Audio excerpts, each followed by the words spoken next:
Assalamualaikum warahmatullahi taala wabarakatuh. Waalaikumsalam warahmatullahi wabarakatuh. Saya ulangi Pak ya. Assalamualaikum warahmatullahi wabarakatuh. Waalaikumsalam warahmatullahi wabarakatuh. Itu tadi Pak, 2 kali saya salam. Salam yang pertama itu suara saya sengaja lembutkan memang. Dan ternyata itu balasannya, jawabannya juga lembut suaranya Bapak-bapak. Salam yang kedua itu saya sengaja keraskan suara. Dan ternyata juga balasannya, jawaban salam Bapak Ibu itu agak keras juga. Nah, itu pelajaran, termasuk untuk kedua anak kita ini. Pelajaran itu secara psikologis dan itu sunnatullah. Artinya kalau suami memperlakukan istrinya dengan lembut, manusiawi, insya Allah jangan khawatir, jangan ragu. Pasti istri juga akan membalas dengan kelembutan, memperlakukan suaminya dengan manusiawi. Tapi kapan kita perlakukan orang dengan kasar, keras, percaya secara naluri itu akan membalas juga dengan keras.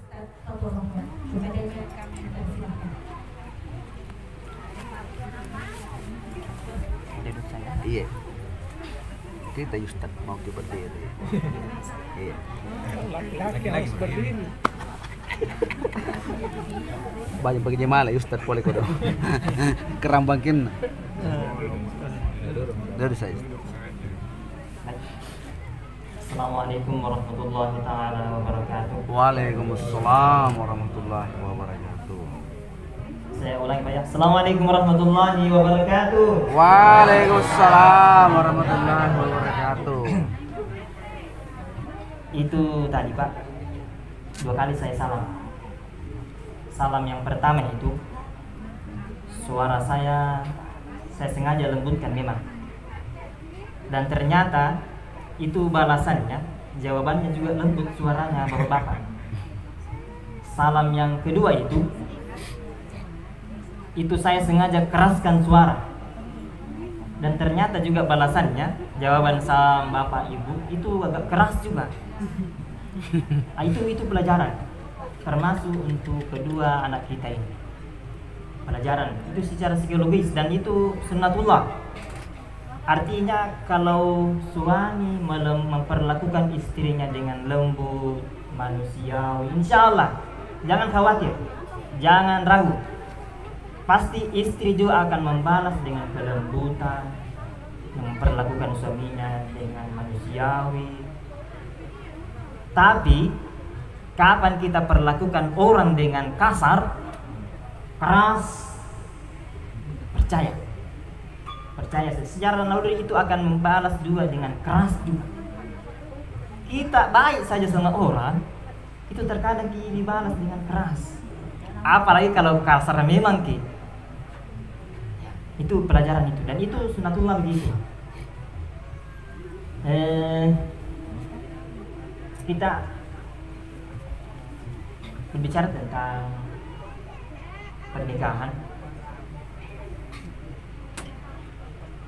Salah satu tujuan dari pernikahan adalah sakinah. Jadi sakinah itu Pak, sakinah itu asal katanya sakana. Sakana itu artinya tinggal.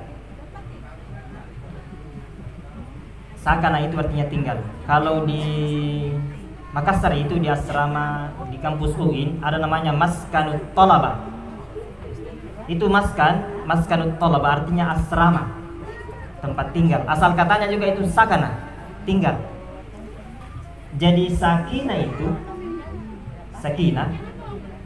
artinya hatinya kemanapun perginya pasangan, entahkah suami itu pergi ke Kalimantan mencari nafkah, entahkah pergi ke Malaysia mencari nafkah, itu hatinya tetap tinggal di rumah, tetap merindukan ingin bertemu dengan istrinya dan anak-anaknya. Itu sakinah.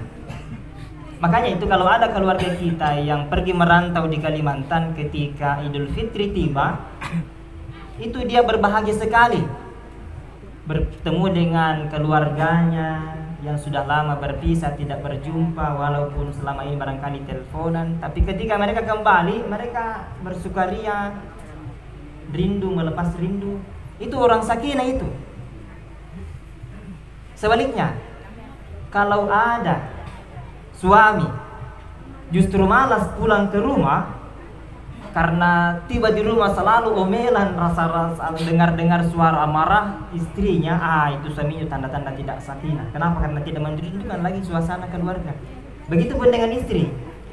Kalau ada istri yang ketika suaminya datang baru bunyi sandalnya didengar suaminya itu sudah datang, benar lagi marah ini, itu tanda-tanda bahwa istri tidak sakinah, tidak bahagia. Allah menginginkan dalam pernikahan itu ada sakinah. Bagaimana caranya? Tergantung kreativitasnya setiap kepala rumah tangga dan si ratunya. Makanya itu Pak, Bapak Ibu, pernikahan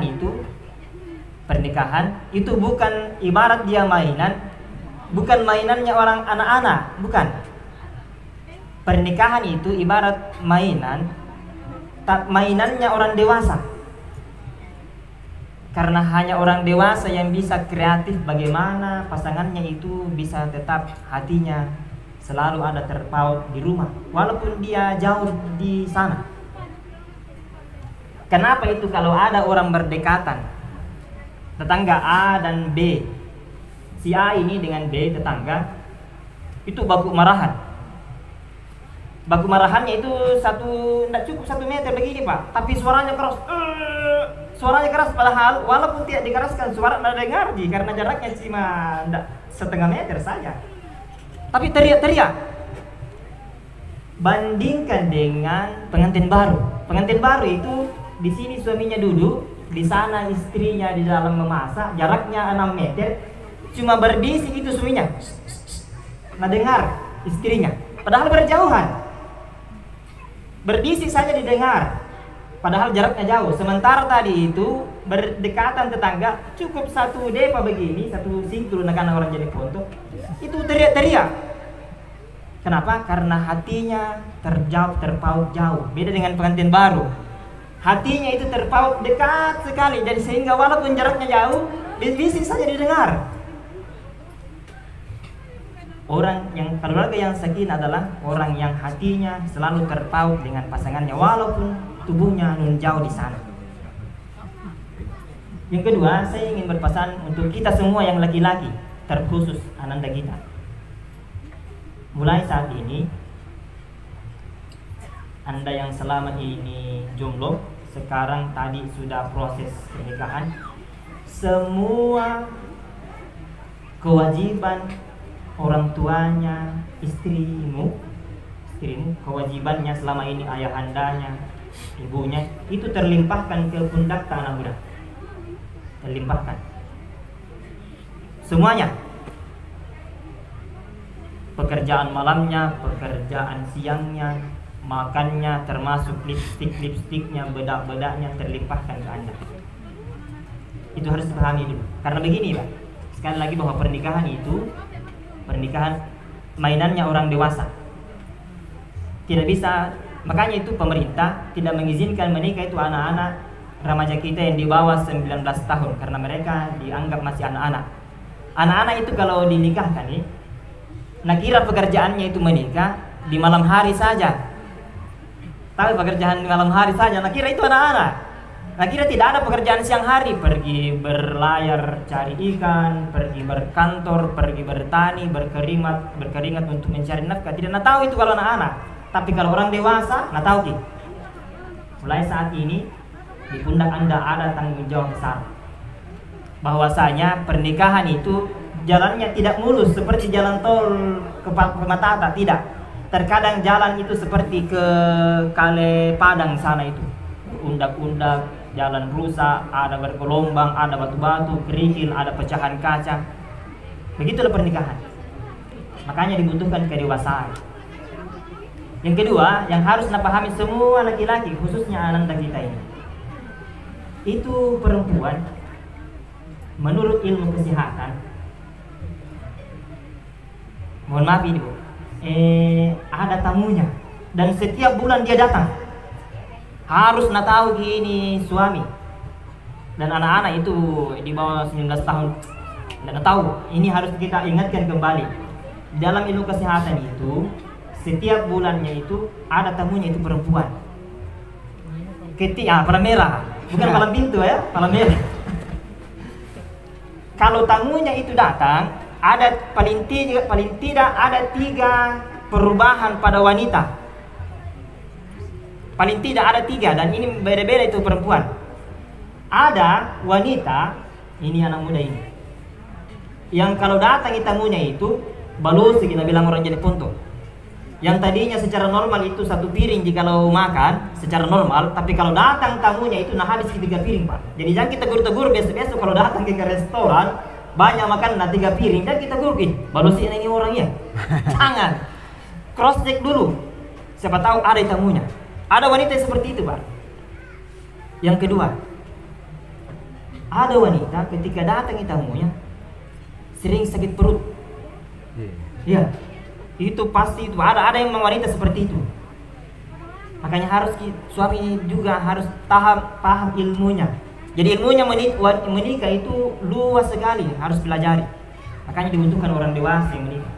Jadi yang bilang kalau suatu saat nanti pura-pura naji ini tidak mau naji bikin kena kopi, tidak. Yang ketiga, wanita itu ada yang ketika datang tamunya, bilang orang jadi ponto, Pak emosi yang sering naik emosinya. Jadi suatu saat nanti, tapi jangan juga perempuannya itu bikin alasan. Tapi ini sunnatullah. Ada wanita yang ketika datang tamunya sering naik emosinya. Jadi suatu saat nanti umpamanya duduk di ruang tamu, ada tamu tak. Di dapur di dalam sana itu ada bunyi piring yang sengaja seperti dibenturkan, tak tak tak, seperti sengaja dibenturkan. Jangan kita langsung naik emosi, bikin masalah nih orang di dapur ini. Jangan. Cross check dulu, siapa tahu sementara datang tamunya. Itu yang tadi, itu yang 3, itu sunnatullah. Itu sunnatullah. Kalau kita buang batu ke atas, pasti jatuhnya ke bawah. Tidak langsung terus naik ke langit, tidak. Sunnatullah itu jatuh ke bawah. Begitulah tadi. Dan itu ilmu pernikahan yang harus tahu kaum laki-laki. Selanjutnya, Ananda ini itu istrimu dia ratu. Itu ibu, seperti ibu tak itu istri tak di rumah Pak. Seperti ini ibu jari. Ini ibu jari. Kalau kita mau kancing baju tak, nah kebetulan sakit ini ibu jari tak tidak bisa dipakai. Coba kancing baju tak itu tidak pakai ibu jari. Saya mau lihat bagaimana rentasannya kita itu. Tidak bisa. Begitulah kalau seorang ibu sementara sakit. Jadi usahakan bagaimana saudara Ananda ini tidak terlalu capek istri tak. Karena istri itu terkadang mau borong semua pekerjaan karena mungkin suaminya juga tidak mengerti, harus dibantu-bantu itu. Kalau tidak ada istri, ada diboni di sana Pak. Itu dari teras sampai ke dalam dapur itu rantas semua itu rumah. Karena tidak ada ibu jari. Selanjutnya saya ingin menasihati ini Ananda kita yang mempelai wanita. Nabi begini. Lau kuntu amiran li ahadin ay yasjuda li ahadin la amartul mar'ata an tasjuda li zawjiha. Berarti seandainya saya diperintahkan oleh Allah untuk memerintahkan seseorang bersujud kepada orang lain, maka saya perintahkan wanita bersujud kepada suaminya.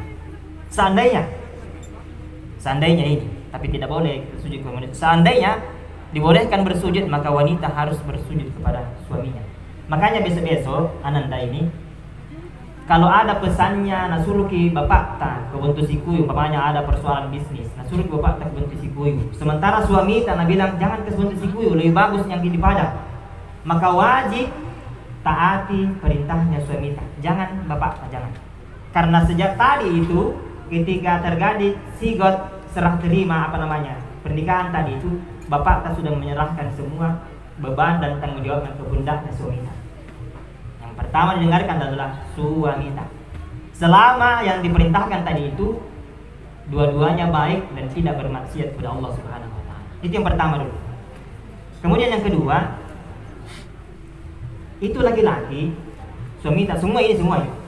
Itu laki-laki makhluk visual. Itu makhluk visual laki-laki mulai dari remaja, dewasa sampai tua, sampai bungku, itu laki-laki selalu suka yang cantik-cantik yang lihat. Selalu suka yang cantik-cantik, yang indah-indah. Tidak bisa, Ustaz. Tidak katanya Pak Dusul. Selalu itu, dan itu sunatullah, makhluk visual. Oleh karena itu saya berpesan kepada kita semua para ibu-ibu, khususnya nanda kita mempelai wanita, cobalah mempercantik diri. Jangan nanti di waktu cewek yang lalu menghabiskan banyak bedak, Cefuk, Labella, Aloe Vera, She, Oriflame, Citra, Pixi, Garnier, Viva, Tijon, Wardah, Agnes, Jamon, RDL itu berjejeran di kamarnya. Di situ bedak. Sekalinya sudah menikah, berduaan suaminya di rumahnya. Itu daster yang dipakai itu 1 minggu 3 minggu yang tidak dicuci, yang sudah bau balsam, yang sudah bau minyak goreng. Tidak begitu, Pak. Pakai parfum supaya salah satu itu adalah supaya suaminya betah di rumah. Itu yang saya maksudkan tadi, bahwasanya walaupun suami jauh di sana, tetapi hatinya tetap terpaut di rumahnya bersama anak dan istrinya. Dan itu yang dilakukan oleh Khadijah. Sudah lama meninggal Khadijah, tetapi ketika mendengar suara sandalnya orang lewat, tetap dia ingat kembali itu Khadijah. Kenapa? Karena begitu baiknya pelayanannya kepada Rasulullah Sallallahu Alaihi Wasallam. Yang terakhir, semua nomor kontak saya berpesan kepada kita semua, khususnya kedua mempelai. Semua nomor kontak bagi ananda yang mempelai laki-laki, semua nomor kontak perempuan yang ada di masa lalu begitupun ananda yang mempelai perempuan, semua nomor kontak laki-laki yang ada di masa lalu di HP dan di hati itu dihapus semua. Tidak ada yang tersimpan. Tidak ada yang tersimpan lagi. Saya kira diarsipkan. Jangan diarsipkan. Dihapus semua. Sudah ada nih pasangan sekarang. Ya, selanjutnya kita bagaimana mengabdi kepada suamimu, dan suami bagaimana memperlakukan istrimu secara manusiawi dan baik. Satu, dia adalah wanita satu-satunya dalam hidupmu. Baik, saya kira itu dulu. Mudah-mudahan sangat membawa manfaat untuk kita semua, khususnya untuk kedua anak kita mempelai. Adanallahu wa iyyakum ajmain. Assalamualaikum warahmatullahi taala wabarakatuh. Waalaikumsalam warahmatullahi wabarakatuh. Alhamdulillahirabbil alamin. Hadirin yang berbahagia, berakhirlah sudah seluruh rangkaian acara akad nikah. Kayak gitu, saya kira mau diresipkan nih. Sonor kontayannya koleksi.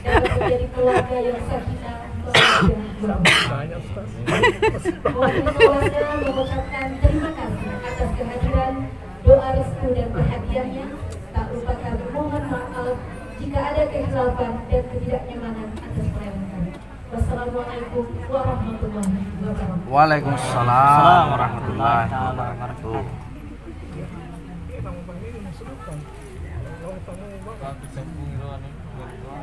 Anu dosa, may kong irampun anu nurol boy, terima tuan. Rampun matuan nurol. May kaseng. May kirinya Mariano teramat kiamat nah.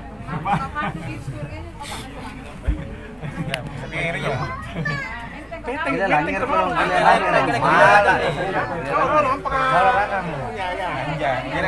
langir.